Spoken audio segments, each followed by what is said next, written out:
Graham requested me on Patreon to review Camp Nowhere, which was a comedy released by Hollywood Pictures in 1994.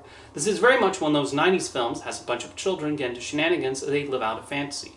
The premise involves these preteens who don't want to go to the summer camps their parents want them to, so they create their own with Christopher Lloyd ending up their adult supervisor. It's a concept with potential, so how does the movie turn out?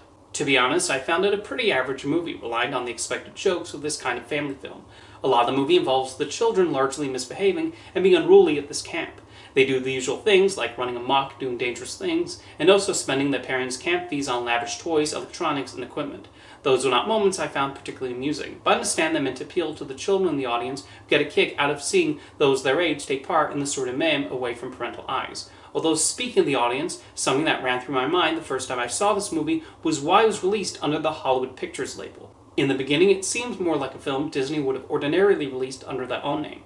They even released another summer camp movie, Heavyweights, several months after this, because I guess someone at the studio thought those were going to be the next big thing. However, more risque jokes start popping up, including a running joke where one of the boys wants to go skinny dipping with a girl he likes, and a scene where one of them tries to buy beer and Christopher Lloyd helps them. So I can understand why Disney probably had reservations about putting it out, so Walt Disney Pictures released and opted for Hollywood Pictures instead. There's even a part where Lloyd tries to take blame for the camp by claiming he was indoctrinating the children into a cult. Now that joke is particularly interesting, because one of the camp attendees is played by Allison Mack, who would later help run a sex trafficking cult in her adult years. Yes, really. So every time she was on screen, I kept thinking, you better not be up to something.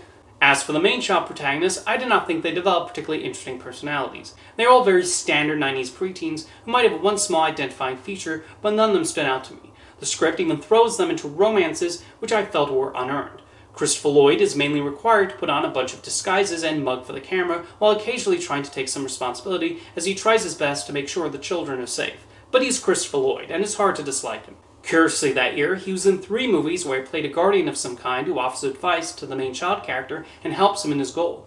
A few things also jumped out at me regarding Peter Scolari, who plays the father of the main character, Morris. First of all, they make him look exactly like Ned Flanders. I'm not sure if that was intentional on the filmmaker's part, but it's remarkable how much he looks like Homer Simpson's next-door neighbor.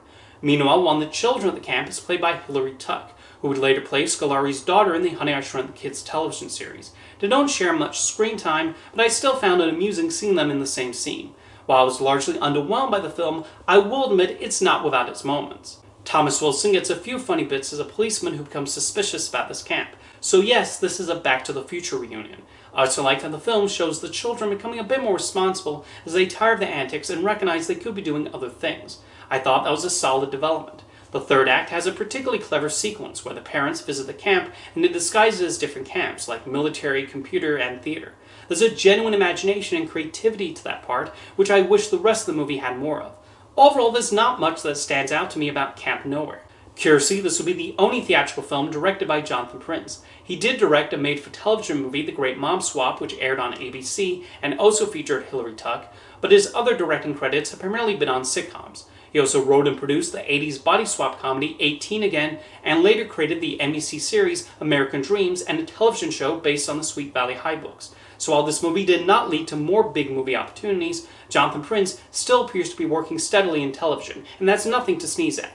Anyway, if you've seen Camp Nowhere, let me know your thoughts in the comments, and thank you for the request, Graham.